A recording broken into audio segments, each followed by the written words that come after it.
Salam damai sejahtera bagi Bapak Ibu semua yang memperhatikan atau mendengarkan khotbah ini. Saya Pendeta Yahya Rohmanu akan menyampaikan khotbah dalam tema mulianya menjadi pelayan-pelayan Tuhan. Tetapi saat ini saya ambil subtema yang berjudul penuhilah panggilan pelayananmu.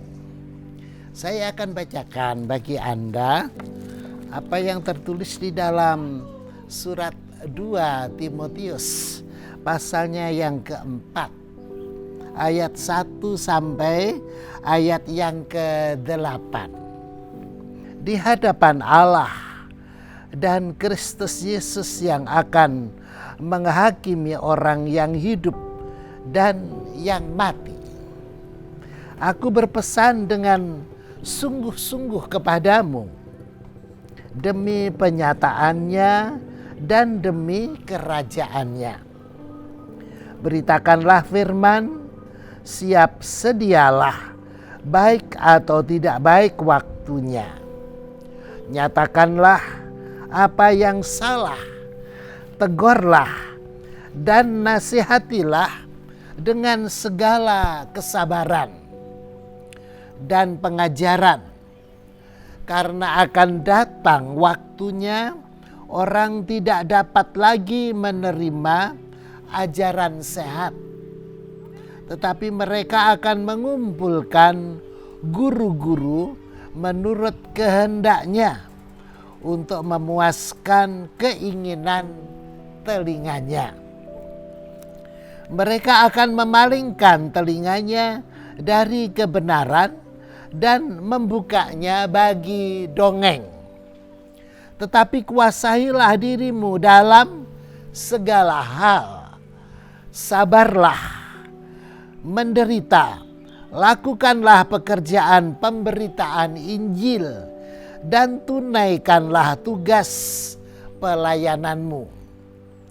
Mengenai diriku, darahku sudah mulai dicurahkan sebagai persembahan dan saat kematianku sudah dekat. Aku telah mengakhiri pertandingan yang baik. Aku telah mencapai garis akhir dan aku telah memelihara iman. Sekarang telah tersedia bagiku mahkota kebenaran yang akan dikaruniakan kepadaku oleh Tuhan, Hakim yang adil, pada harinya, tetapi bukan hanya kepadaku, melainkan juga kepada semua orang yang merindukan kedatangannya. Puji Tuhan, para Bapak, Ibu, Saudara semuanya, penuhilah panggilan pelayananmu.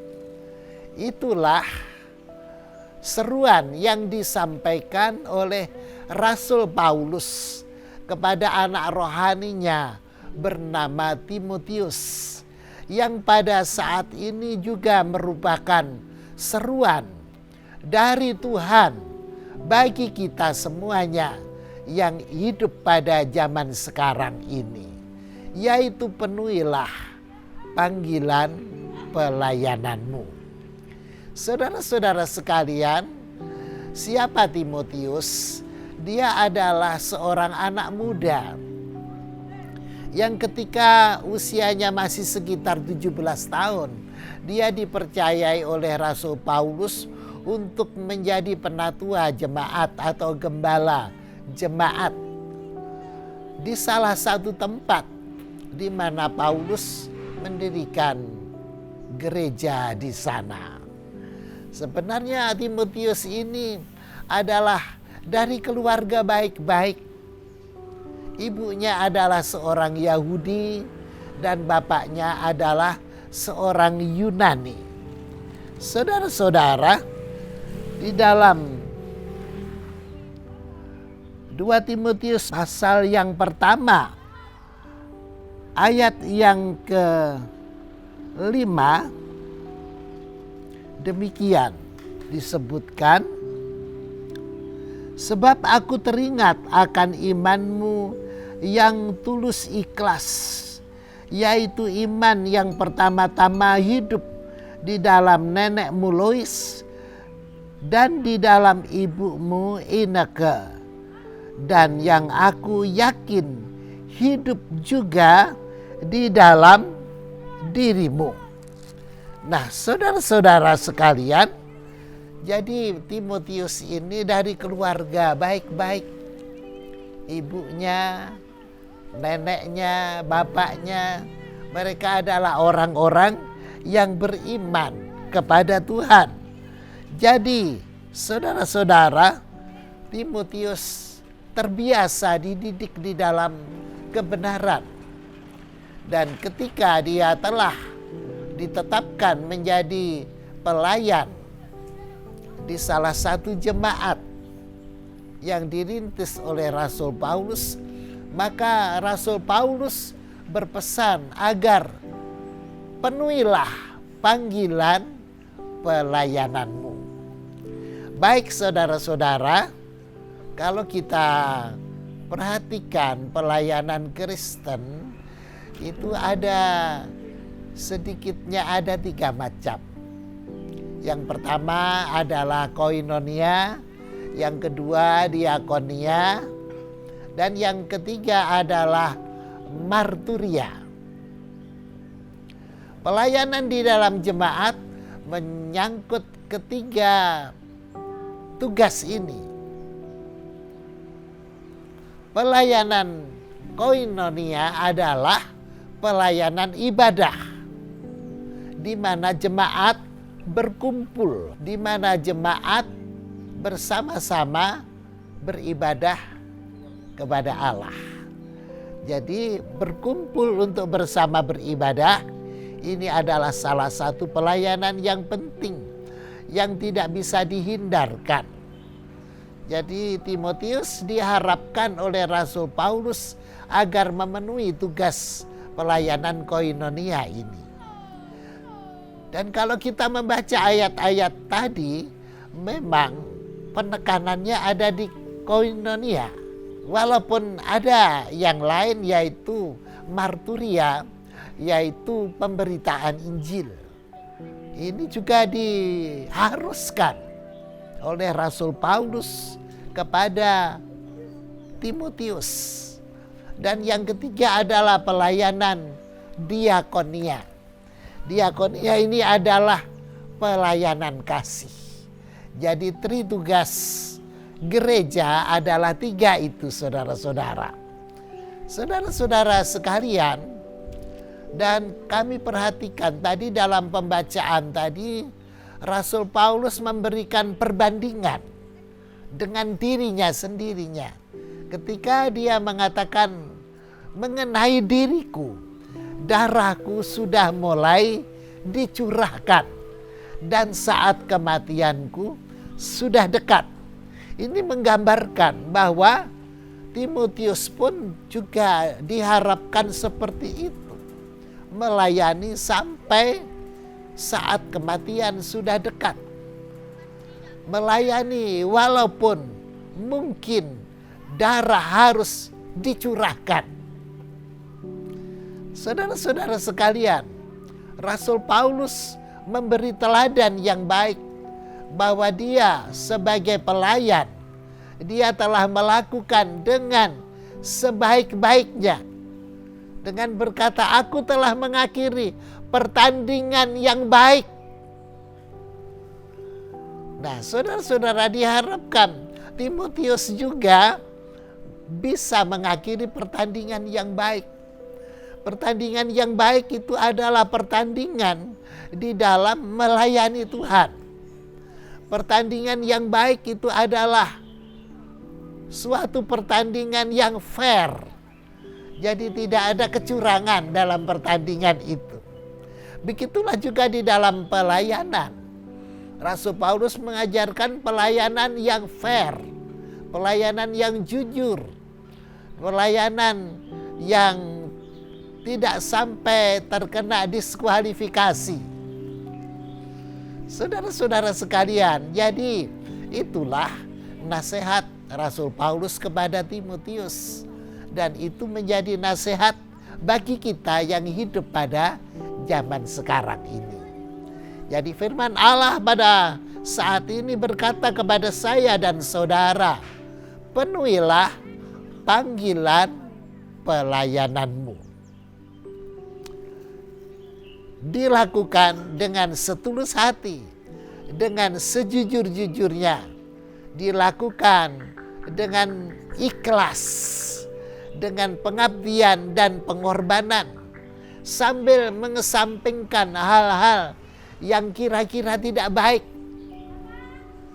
Jadi memberitakan firman Allah dengan jujur, melayani diakonia dengan jujur, melayani koinonia dengan jujur. Mengapa sampai dikatakan demikian? Karena akan datang waktunya, tadi kita baca begitu, di mana orang lebih suka memanjakan telinganya, tidak suka kepada kebenaran, tidak suka kepada firman Allah, tetapi lebih suka kepada dongeng saja. Itu adalah cerita-cerita yang kosong, yang tidak ada artinya dan tidak ada manfaatnya bagi kehidupan yang samawi, yang tidak menembus sampai kekekalan. Firman Allah itu kekal, tetapi dongeng itu hanya sebatas kehidupan sehari-hari. Sesudah itu sudah tidak ada artinya apa-apa lagi. Jadi Timotius dalam melayani diharapkan untuk waspada. Dan itulah juga yang Tuhan kehendaki bagi kita semuanya yang melayani Tuhan. Mari saudara-saudara, penuhilah tugas pelayananmu. Lakukan dengan setia. Saudara-saudara di gereja punya tugas pelayanan apa gerangan? Ayo dilakukan saja, mengalir saja. Tuhan tidak akan meninggalkan saudara dan saya. Sebanyak tugas yang Tuhan berikan, sebanyak itu juga kemampuan yang Tuhan berikan kepada Anda. Seberat apa tugas yang Tuhan berikan kepada saudara, Tuhan pun akan memberi kemampuan untuk kuat memikulnya dengan baik, menyelesaikannya dengan tuntas. Saudara-saudara yang dicintai oleh Tuhan, tunaikanlah tugas pelayananmu. Jangan menjadi kendor. Sebenarnya pelayanan itu adalah identik atau merupakan manifestasi daripada pengucapan syukur kepada Allah. Pelayanan adalah refleksi daripada pengucapan syukur kepada Allah. Oleh karena saudara dan saya sudah diselamatkan oleh darahnya Tuhan Yesus Kristus, dosa-dosa kita telah ditebus, hutang-hutang kita telah dibayar, dan oleh kuasa darahnya Kristus kita telah diselamatkan. Nah, kemudian refleksi daripada ucapan terima kasih itu adalah melayani. Jadi kalau begitu saudara-saudara, jelas sekali orang yang sadar akan keselamatan jiwanya, orang itu pasti suka melayani Tuhan. Dengan pelayanan yang paling kecil sampai pelayanan yang paling besar, sejauh kemampuan yang dimilikinya. Sebanyak anugerah yang diterimanya dari Tuhan. Pelayanan adalah anugerah Allah. Sebab itu peganglah teguh, saudara-saudara. Jangan abaikan pelayananmu. Jangan tinggalkan pelayananmu. Itu sangat berisiko di hadapan Allah. Pernahkah Anda membaca ayat, hai hambaku yang setia, Engkau telah melakukan kesetiaan dalam perkara yang kecil, maka aku akan mempercayakan engkau pada perkara-perkara yang besar. Dalam terjemahan lama, sabaslah hai hambaku yang setia, masuklah di dalam kesukaan Tuhanmu. Saudara-saudara, oleh sebab itu, inti daripada pembicaraan pada saat ini adalah sama dengan judul renungan pada saat ini, yaitu penuhilah panggilan pelayananmu. Tuhan pasti menolong kepada saudara dan saya. Selamat melayani. Tuhan memberkati. Salam pengabdian.